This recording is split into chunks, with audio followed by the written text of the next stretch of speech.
Dalam keterangan yang disampaikan kepada tim Semenanjung Fakta, Kepala Dinas Pariwisata dan Kebudayaan Kota Batam, Yusfa Henry, mengatakan pendapatan asli daerah Kota Batam dari sektor pariwisata menyumbang hampir 24% dari total penerimaan pendapatan asli daerah.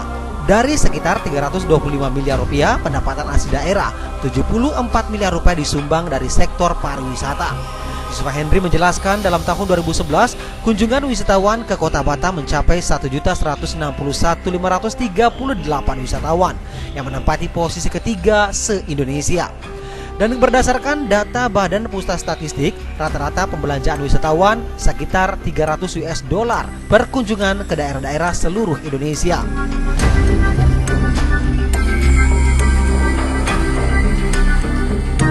Pariwisata itu kan memberikan multiplier effect multiplier effect terhadap seluruh sektor. Jadi di tahun 2011 angka kunjungan wisatawan yang masuk ke Batam itu jumlahnya 1.161.538 ya. Ini menempatkan Batam itu sebagai nomor 3 terbesar di Indonesia. Nah, dari survei yang dilaksanakan oleh BPS ya, Badan Pusat Statistik Republik Indonesia, itu menyebutkan bahwa rata-rata pembelanjaan setiap wisatawan itu per visit atau per kunjungan itu adalah $300. Nah, kita bisa kalikan, berarti kalau dikalikan dengan 1.161.000 itu lebih dari $300 juta kita menyumbang devisa untuk negara itu secara umum. Nah, secara khusus terhadap pendapatan asli daerah, sektor pariwisata itu memberikan sumbangan lebih kurang 24% dari total PAD. Menjawab penurunan pendapatan asli daerah dari sektor usaha hiburan termasuk dari gelanggang permainan, Yusfa mengatakan target dari pajak hiburan sebesar 13 miliar rupiah.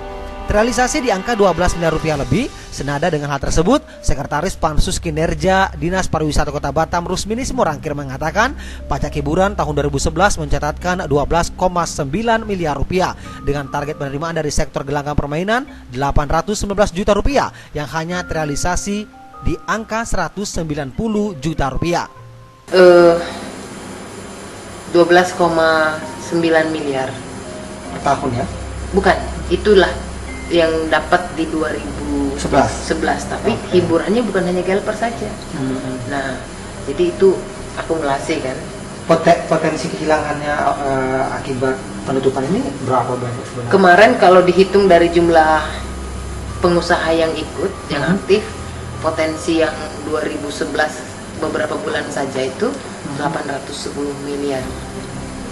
810 juta. Secara umum, Kepala Dinas Pariwisata dan Kebudayaan Kota Batam menjelaskan penerimaan dari sektor pariwisata diantaranya penerimaan pajak hotel 40,7 miliar rupiah melewati target di angka 39,3 miliar rupiah. Pajak restoran 19,5 miliar rupiah juga melewati target di angka 19,1 miliar rupiah. Sementara pada pajak hiburan di angka 12,9 miliar rupiah berada di bawah target yakni di angka 13 miliar rupiah. Jadi PAD Kota Batam itu kan jumlahnya 325 miliar.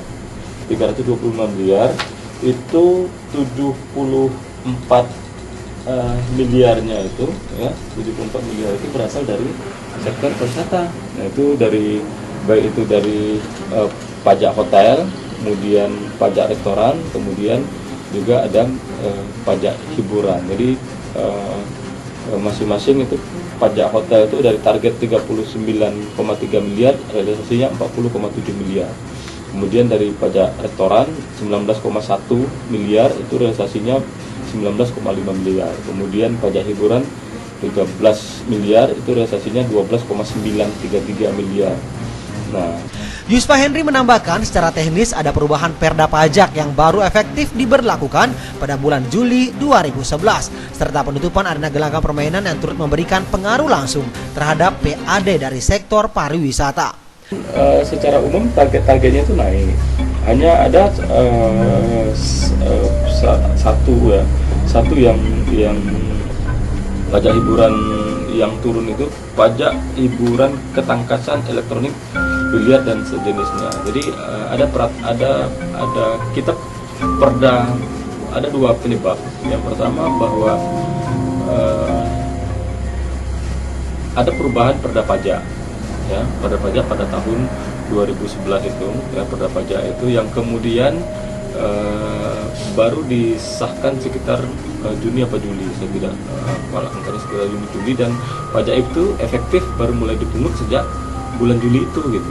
Nah, bulan Juli itu berarti kalaupun kita laksanakan Juli, Agustus, September, Oktober, November, Desember, berarti 6 bulan kan. Tetapi kemudian khusus untuk hiburan-hiburan mekanik dan elektronik ini di Batam, ini ternyata bahwa baru berjalan beberapa bulan itu sudah ditutup lokasi-lokasi permainan itu, sehingga mereka pengusaha tentu saja tidak mungkin membayar pajak untuk usaha yang tidak dijalankan.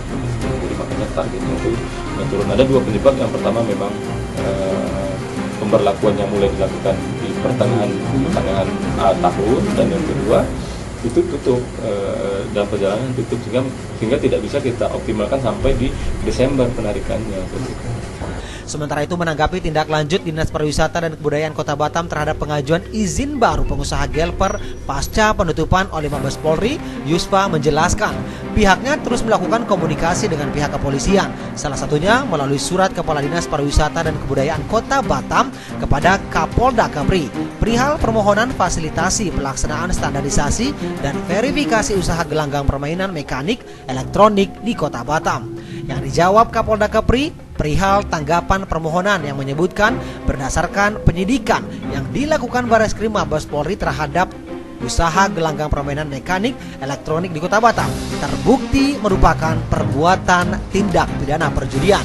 Sementara dalam pelaksanaan standarisasi dan verifikasi usaha Gelper tersebut diharapkan Pemko Batam mengeluarkan peraturan daerah dan keputusan wali kota tentang standarisasi dari mesin Gelper yang terdiri dari spesifikasi mesin gelanggang permainan, produsen mesin Gelper yang ditunjuk, mekanisme cara permainan mesin Gelper, menunjuk ahli yang dapat memverifikasi jenis mesin Gelper dan menetapkan kawasan wisata tertentu eksklusif sebagai tempat usaha permainan.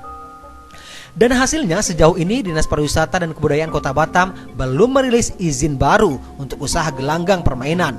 Lalu bagaimana nasib perda yang mengatur gelanggang permainan yang selama ini menjadi payung hukum bisnis arena ketangkasan ini? Amanat Perda nomor 3 tahun 2003 yang merupakan revisi Perda sebelumnya nomor 17 tahun 2001 menyebutkan jasa hiburan gelanggang permainan menjadi salah satu sumber PAD Kota Batam. Dan belakangan usaha serupa tapi tidak sama yang kabarnya diperuntukkan bagi anak-anak dan keluarga dapat beroperasi di beberapa titik di Kota Batam. Lalu mengapa izin baru dari pengusaha Gelper sebelumnya tidak kunjung dikeluarkan di Spar Kota Batam? Dan bagaimana pula masukan dari Pansus Dinas Pariwisata Kota Batam yang menerima keluhan langsung dari pengusaha Gelper Kota Batam ini? Tetap bersama Semenanjung Fakta pada segmen berikutnya.